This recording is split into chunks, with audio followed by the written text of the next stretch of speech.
Hello, and welcome back into the portal. I'm Amber A. And I'm Andrew McKay. We're back with another Killer Film Friday. That's right. It most certainly is.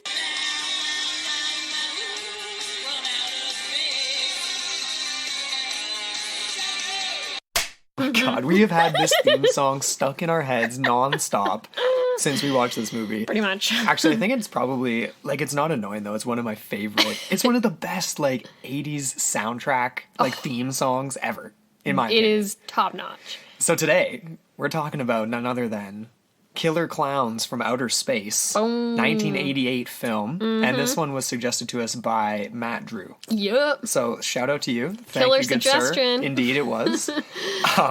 Probably the wildest movie we've watched so far. One of them. It's up there for me with Nightbreed and oh my gosh, what was another of the weird Reanimator one? was pretty out there. Because of the whole 80s element, that Definitely. type of thing. But Killer Klowns from Outer Space. And this was actually the only film directed and produced by the three Chiodos brothers. That's right. And they're actually very well known in Hollywood for their special effects and practical effects. Right. So a lot of that we actually saw in this movie. Yeah. But a lot of it was done by different people. Yeah. They were too busy with their other producing and directorial roles. Yes. Except they did actually make one miniaturized set of the actual big clown emporium place that they had up in the one spot.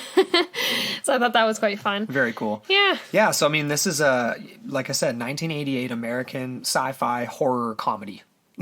Crossing off a lot of genres there, which is pretty awesome. So yeah, written and directed by the Chiodo brothers, starring Grant Kramer, who we recognized immediately, and we're like, where's this guy from? And sure enough, he was in a bunch of Murder, She Wrote episodes, or at least a few anyway. A few, yeah. Susan Snyder plays his girlfriend Debbie. John Allen Nelson and John Vernon are also in the film, and I think that would be the older cop. Gotta pull it up in a sec. But, the older cop. Who's one of the funniest he's characters so in the movie. But yeah, I mean, obviously, we hope you guys have watched this. It is free on YouTube with some weird subtitles that comes in parts, but it's really not that big of a deal. So go check it out if you haven't had a chance. Ooh, bonus points if you can identify the language in the subtitles. Yeah, I mean, we just kind of threw it out there. We're like, what is that? And then we didn't really look. So yeah, if you guys can identify it, definitely bonus points. But I mean, in case you haven't guessed already, the film is about a clan of evil alien clowns that show up on Earth and start to basically harvest humans in order to sustain themselves. And they do this in a number of really weird, awesome, creepy ways. If you are afraid of clowns, this is definitely not a comedy. No, it's not going to help your fear. It was filmed. The movie was filmed in Watsonville, California, and some of it was done on the Santa Cruz Beach boardwalk. And like you said, if it utilizes practical effects, including rubber suits, and you made the comment, it was like, damn, 80s movies in rubber suits, man. Could you imagine wearing a rubber suit filming a movie? And interestingly, at the very end, when you get the gargantuan killer clown, that was actually worn by, I believe it was Charles Chiodo. It was one of the Chiodo brothers that actually donned that costume. That's right. So, if it's uncomfortable, then I guess they're willing to do it too. So, take one for the team. No doubt. You know what I thought was really funny though? It's at first, I kind of thought, I was like, okay, are these shapeshifters? Are they just coming in a form that is creepy enough but reminiscent to something we're familiar with? But no, these are literally just clowns from outer space that have showed up in their big top and just are there to wreak havoc. Yeah, they're straight out of the circus clowns. I really liked how this movie began with the whole classic scene where at Makeout Hill kind of thing with all the cars and they got the radio on and everyone's just making out at best. Yeah, well. And then you get the arrival of the killer. That's right. So the movie starts with a bunch of these teenagers, and then Debbie and Mike are laying in the back of his car in an inflatable boat. Oh yeah, I forgot about the boat. And what they a comet object goes overhead, right? And there's a local farmer that's nearby, and he goes to investigate it with his dog, and of course he gets there, and it's not a comet or an aircraft, it's a circus tent. And he gets electrocuted when he touches the handrail, and immediately him and his dog are basically usurped inside the tent and are clearly goners. But the movie, all the comedy kicks off when Debbie and Mike go and pursue this thing, and it's just such classic where they're the best part about 80s movies is when the jokes aren't even intentional almost, right? Yeah. Like they're just delivered like in between the lines almost. Well, it's the joke is the movie itself. Yeah, I mean, yeah, of course, right? But like, so Debbie and Mike, they go to investigate. They end up inside this, what they think is just a circus tent at first, right? And then quickly realize it's like not, it's something else. Exactly. And Debbie's the one with the intuition that it's not all good because they're like, it's bizarre, right? In the middle of the woods. Even though I actually quite like how the plot device is her wanting to go and see and what's all about. And he's just like, obviously he just wants to stay and make out with her. But, so they go. And then once they get there, though, you get a reversal where she is like, you know what?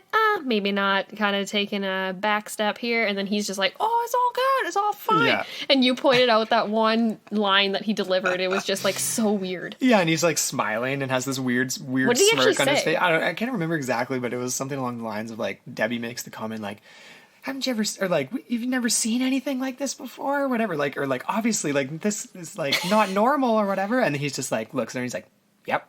like, he's smiling. Nope. Like, yeah, he's just got this weird smirk on his face. And it makes, it's the emotional state is like doesn't match up with like what's actually going on in the movie. You know what I mean? Like another example of that, which was like a joke within itself kind of thing, is when you get the front on running scenes. Oh my god! Like it's obviously like green screen behind them, and they're just like on the spot, like just like working those shoulders, trying to get them pumped up. And then at the very end of the movie, like I know we're skipping, but the very end they go and they're like obviously running away from what's just happened, which we'll get into. But they run to the cop car. And you can tell, right? They like go and they're like so exaggerated as they like fall over themselves onto the top of the hood of the car, and it's just like, dude, you're running for like less than a microsecond. It was like it's 10 so feet away. And then when they get to the police station, so they rush away from being chased by two killer clowns with a popcorn gun. With a popcorn gun, and they quickly assemble a dog.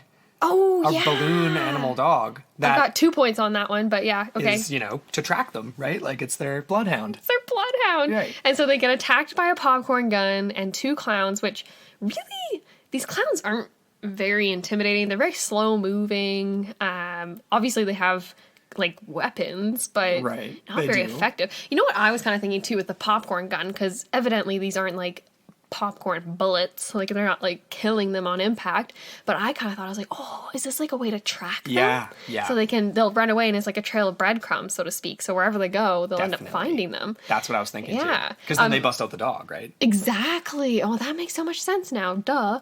I love that. It's so playful, so amusing. 2 quick points before we jump away from that. The popcorn gun, that was the most expensive prop made and used in this whole film. And it's kind of funny because when I saw that, like the budget's it's like 1.88 million US. And so I was like, oh my gosh, like this popcorn gun it was like in the hundreds of thousands. But then it turns out it's only $7,000. Hundreds of thousands? What kind of a popcorn gun are you thinking? I don't know. I thought it was pretty high tech. They said it was expensive. They're hyping it up. 7,000 or 6,000 is high tech. It's just a gun that shoots popcorn. Very true. How could you not just make that with a hairdryer and some PVC pipe? For like a microsecond's worth of film. Like literally, you could have done that and then just edited the sound. So it's not a hairdryer. It's just other sound over top of it. And just blown the popcorn out of the end of a PVC pipe that you make look like an alien gun. Exactly. Well, they didn't think of that. Nope. And on another point, too, that dog that you mentioned, the blow-up inflatable balloon dog. Yeah. So cute. I loved that part. It was just like, oh my god. But they actually had to coat it in latex on the bottom of its like feet, so it just kept popping, I guess, when they were like doing their scenes of running through the woods. There's tons of pine needles and pine cones and whatever else, and it was just like pop, pop, pop. Just like the popcorn. Just have like a balloon. And can you imagine that job on a movie set? Like all you do is make balloon animals. Do you just keep remaking a balloon dog over and over and over again for the same scene? Like that's all you do, unless somebody on set happened to know how to make balloon animals, which is a random skill. You're just like brought on as like an external source.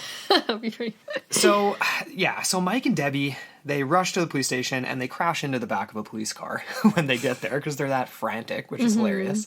And then we get to what's one of my favorite scenes in the movie when you meet, it's Debbie's ex-boyfriend, Dan. Yeah. Or is it Dave? Well, I think it's Dave actually. And is it actually her ex-boyfriend or is it just someone she knows? That's kind of how she phrases it, right? She's like, I know someone. Like, let's go tell the police. Because he was the guy that she's with, obviously, is like, no. Like, the police are going to think we're crazy. Ex. You think so? Yeah, I okay? think so. Okay, but she didn't phrase it that way. No. She just said, someone I know. And it's also kind of a weird, like, potential age difference. So, like, you show, like, Mike and her at the beginning of the movie, they're at, like, a lover's lane, like, makeout spot. Like, typically that's, like, when you're, like, 16, 17, but then you have, like, an ex-boyfriend / like, friend who's a cop. I guess you can be a cop when you're, like, 20.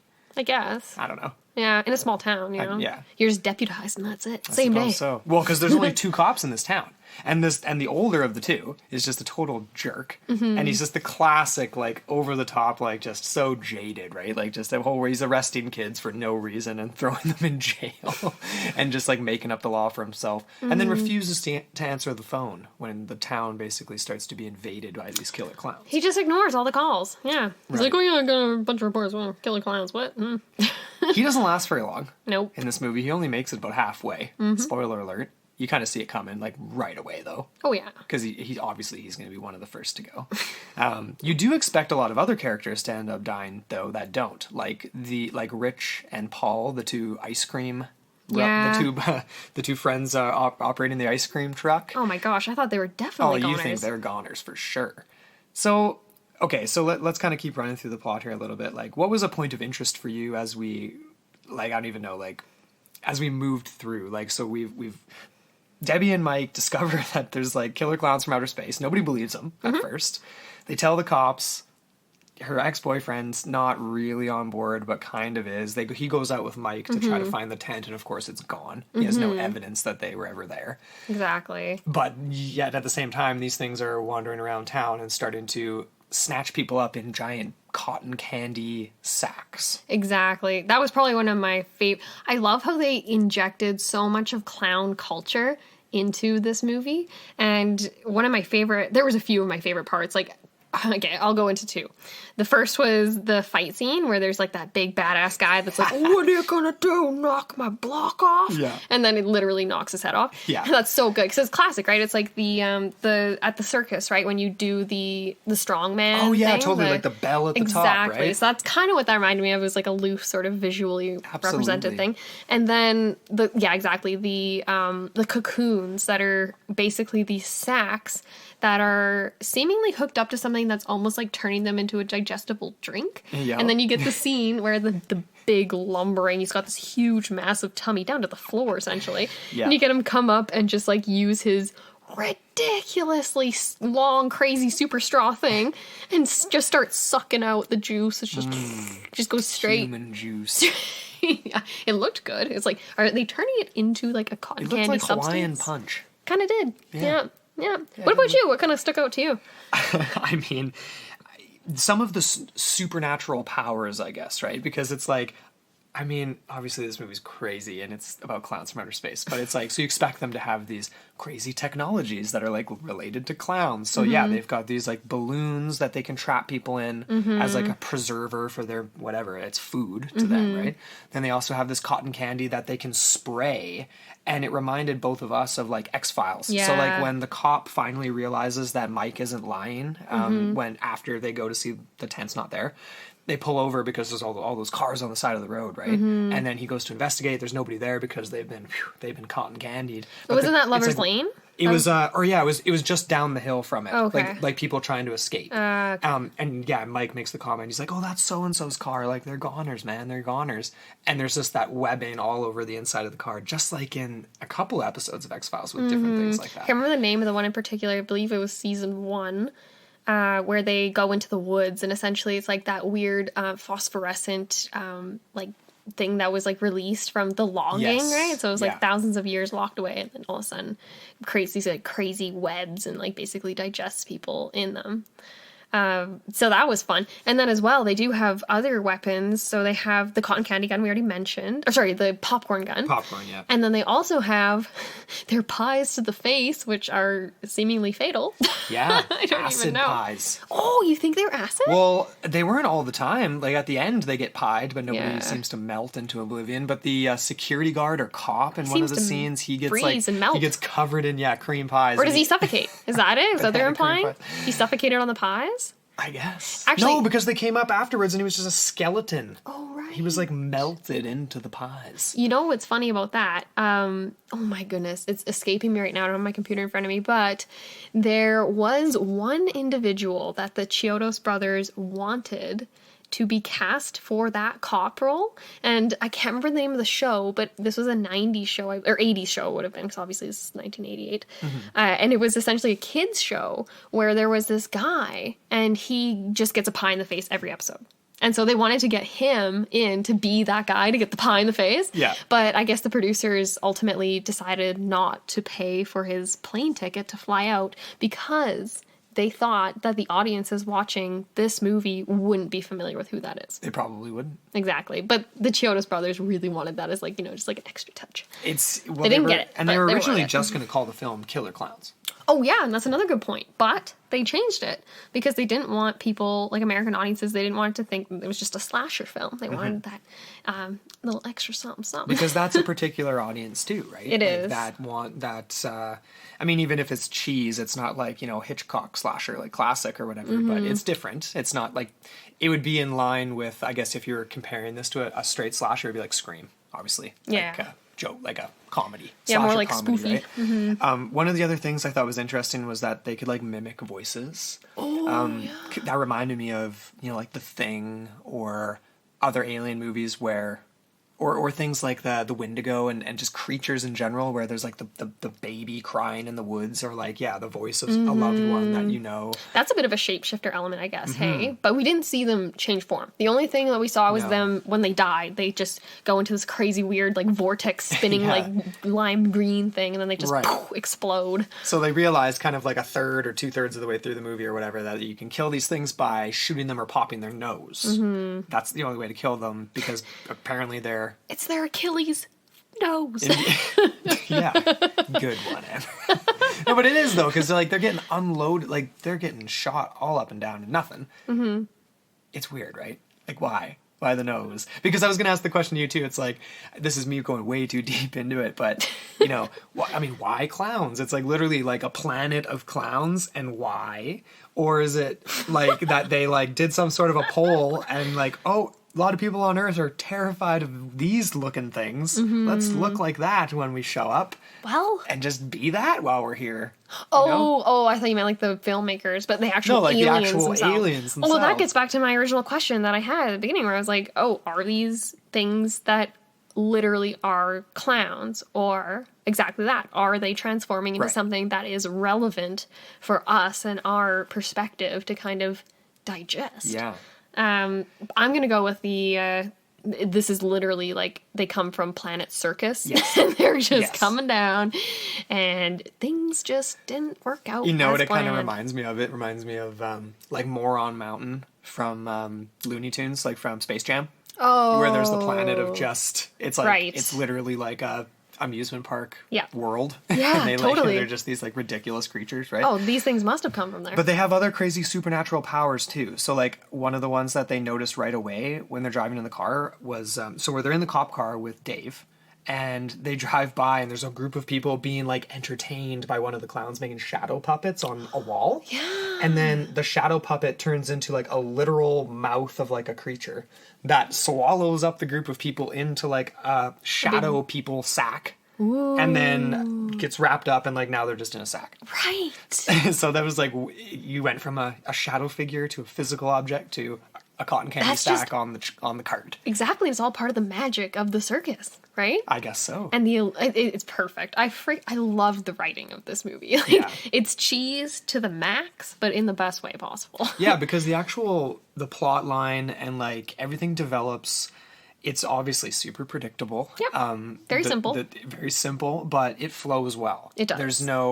There's no hitches in it where you're like, oh, that felt kind of forced. No. Or that doesn't really work. Like, this is funny, but that's not funny. Yeah. They didn't really try too hard. They just kind of did it. They just did it. And one of the other parts I thought that was quite amusing, and I'm not really sure how these clowns or aliens ended up there, but you know the scene with Debbie in the shower? Right. Debbie in the shower. Debbie in the shower. Yeah. When she gets out and she's fully dressed. Let's just say that right now. Yeah, no nudity in this movie. No nudity at all. What a shame. What? Well, I get, yeah, either way. It's always female nudity, so if they get some male nudity in there, sure, I'm all about that. Wants that. Yeah, everyone wants that. All the women want it. Do they? As long as it's not butt ugly. Well, I suppose. It's like Elaine with the male form in Seinfeld watching the day. It's like, it's Simeon. It's disgusting. I agree. Hey, well, anyways, if you had we're off track here now. Yeah. Now I'm just picturing Tom Hardy in this movie. Oh my god. That's who you would want in this movie. He'd be perfect.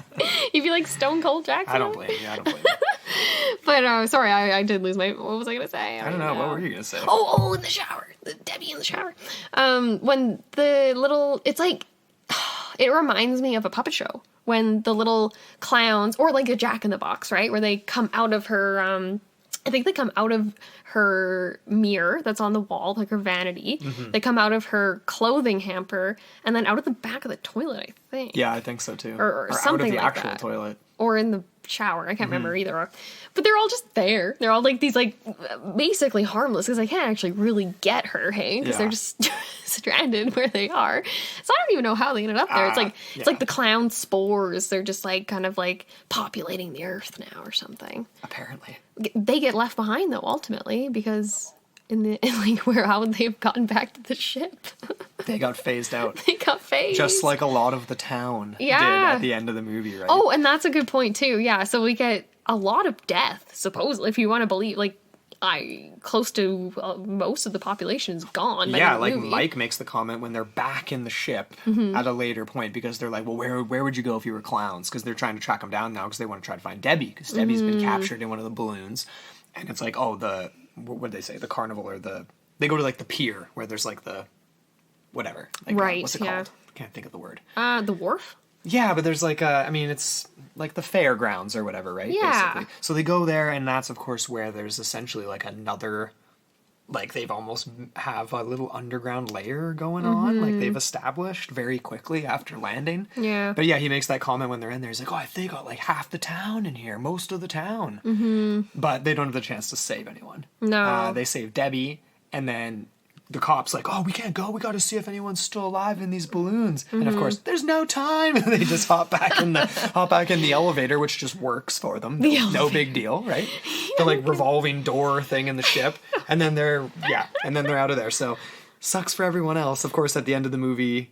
Well, we'll get there in a second. But. Yeah, no, I'm basically there if you are. Okay. I just wanted to say another point just on the filmmaking part and the decisions made. The original script had Mike, the constable, the officer, die with the clowns at the end. Because Dave. Or Dave, sorry. What did I say? Mike. Mike, Dave, it's all same. Dave the cop. Yeah, so in the original, they had him die, but audiences, like test audiences, thought that it was just too harsh. Oh yeah. So they decided to lighten it up a little bit, and Dave ends up surviving. He ends up. Oh, and same with the two ice cream truck drivers. They ended up surviving too. And you're just like, how? Oh, we hid in the freezer with the ice cream. We're fine. Yeah. It's like, I'm pretty sure, guys, that there's explosive things in a freezer too. But well, they made it. They're okay. Unscathed. The final battle scene with JoJo, the giant clown. Gets lowered down from the ceiling of the ship that they're in, right? The big top. Which is crazy, and of course they're pretending to be JoJo, the ice cream truck drivers. Right. How did they actually know about that, though? I don't think they did. Right? I don't think they did. I think they were just taking advantage of the fact that there was a clown on top of their car, so they thought maybe this will be intimidating. But he said on the speakers, like, I am the powerful, great and powerful JoJo. I command you to leave them alone. Did he say JoJo? I believe so. Okay. I didn't catch that part, but I just thought he said, I am the great and powerful clown. And then I thought that's what triggered JoJo coming down, because he's like, you know what? No. Here's Boss Clown coming at ya. I'm like 99.999 continuing % sure that he says JoJo on the intercom. Okay, otherwise, cool. how would it work? Because they're mesmerized, right? Yeah. Like all the clowns stop. Yeah. Stop chasing them. Well, it's free on YouTube. Let's go watch it. Yeah, well, for the third time, because you always fall asleep. We should mention that, actually. Yeah, this video is free on YouTube for anyone. Just Google it, and it comes in like 7 different parts or something, but it's all there. The other point I wanted to make quick, like, about the creature at the end, the giant monster JoJo, it's more of a monster, right? It's more of like, it looks like a Godzilla, like almost has dinosaur characteristics, long snout coming out with like the big jagged teeth and stuff. Yeah. And it makes you think, it's like, yeah, these things are maybe shapeshifters. They're not necessarily really clowns. They come from the same planet as it. Right? Everybody floats. Is it yeah, we could go with that. Sure. The big question that I have really ultimately is, are we getting a sequel? Right? And it's like, from what I've read in a bunch of different articles, it's like it's been in development hell, quote unquote, ever since 1988 for a sequel, because people have been wanting it, because it quickly became a cult classic, of course. Very good. Like, overall, it was received very well. Very well. Definitely. There was talk just recently, this past October 22nd, 2018, apparently the Sci-Fi Channel was in talks to purchase the rights in order to produce either a TV series or a TV movie as a sequel. Dang! So that's only a few months ago. So cool. Hopefully we're going to get a Killer Klowns from Outer Space Part 2. Let's build the hype, people! I think hopefully this episode will kind of help build hype a little bit. I mean, ultimately, we would obviously recommend this movie. Yep. Super, super fun. It's really fun. One of my top 10 favorite 80s movies that I've ever seen. I know, right? It's so amazing. Like, you said to me that you thought you might have seen it in the past. I've definitely never seen this in the past. Yeah. We had a guy reach out to us on, like, Twitter, I think it was, and he's just like, this was my go-to schools out film of the summer when I was Really? young. And I was just like, damn, you're living the good life, That's man. awesome. Like, that's good. Oh, the 80s. I know. Wonderful times. Yeah, that's definitely a good summer movie for sure. And keep the 80s movies suggestions coming. Like, we love them. We really, really enjoy them a lot. I think we have a few more on the list that we can kind of tap into, but we'll have to double check. They Live is definitely on the list. Ooh. That's a must. And that's definitely an 80s movie. What year did that one come out? I'm not sure off the top of my head, but cool. Well, maybe can't wait 86. to do that one. Yeah. Well, thanks again to Matt Drew for suggesting Killer Klowns, because this has been super fun. Yeah, and to everyone else who suggested. Of course. We've had a few people recently put some forth, and it's not that huge of a list, so please keep them rolling. It was at one point, now it's diminished, so we need to top it up again with some great ideas, and you guys always have awesome suggestions. So hit us up at Into the Portal Podcast on Facebook and Instagram. You can tweet us at Into the Portal 1, the number 1 on Twitter. Email us your ideas too if you don't have any of these socials and things like that at Into the Portal mailbox at gmail.com. And really, really enjoyed this one. This one was super really fun. Let us know what you guys think of Killer Klowns from Outer Space, and if you hear anything else about a possible sequel. We want to know what your favorite scenes were, so hit us up on our Facebook forum and let us know what you think. And we won't be back this Sunday, but the following Sunday. Yeah, we're still madly prepping for our conclusion of our strange Sasquatch encounters. Yeah, we got so some look juicy forward stuff. to that. Yeah. And as always, thank you so much to our producer Charlene Rambler and to Charlene. all of our Patreon supporters. Yes. You guys keep the lights on, and you have helped us in so many ways. Yeah. We're so excited to do the big reveal of our new podcast studio den, calling it the Pod Den. The Pod Den. And it's all thanks to you guys. So look forward to that, and look forward to our Strange Sasquatch Encounters Part 3. That's right. So until then.